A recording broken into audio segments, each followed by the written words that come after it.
ఈరోజు మనంతటా మనం ఈ లోకానికి వెళ్ళగలేమండి. మనంతటా మనం ఏం చేయలేము.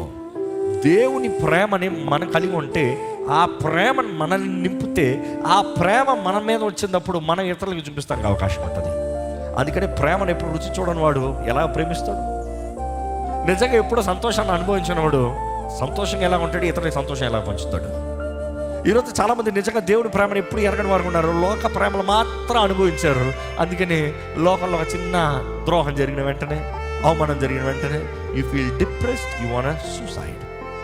కానీ నిజంగా దేవుని ప్రేమను అనుభవించిన వాడికి ఎలా ఉంటుంది తెలుసా? ఎవరుంటా లేకపోయినా పర్వాలేదు, ఆయన ఉన్నాడు, ఆ ప్రేమ ఉంది. ఈ ప్రేమలన్నీ మారిపోతాయి కానీ ఆ ప్రేమ మారదు.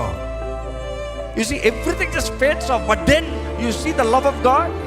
నిన్న నేడు రేపు ఏకరీతి వాడతాం కదా, ఎన్నడెన్నడికి మారదు.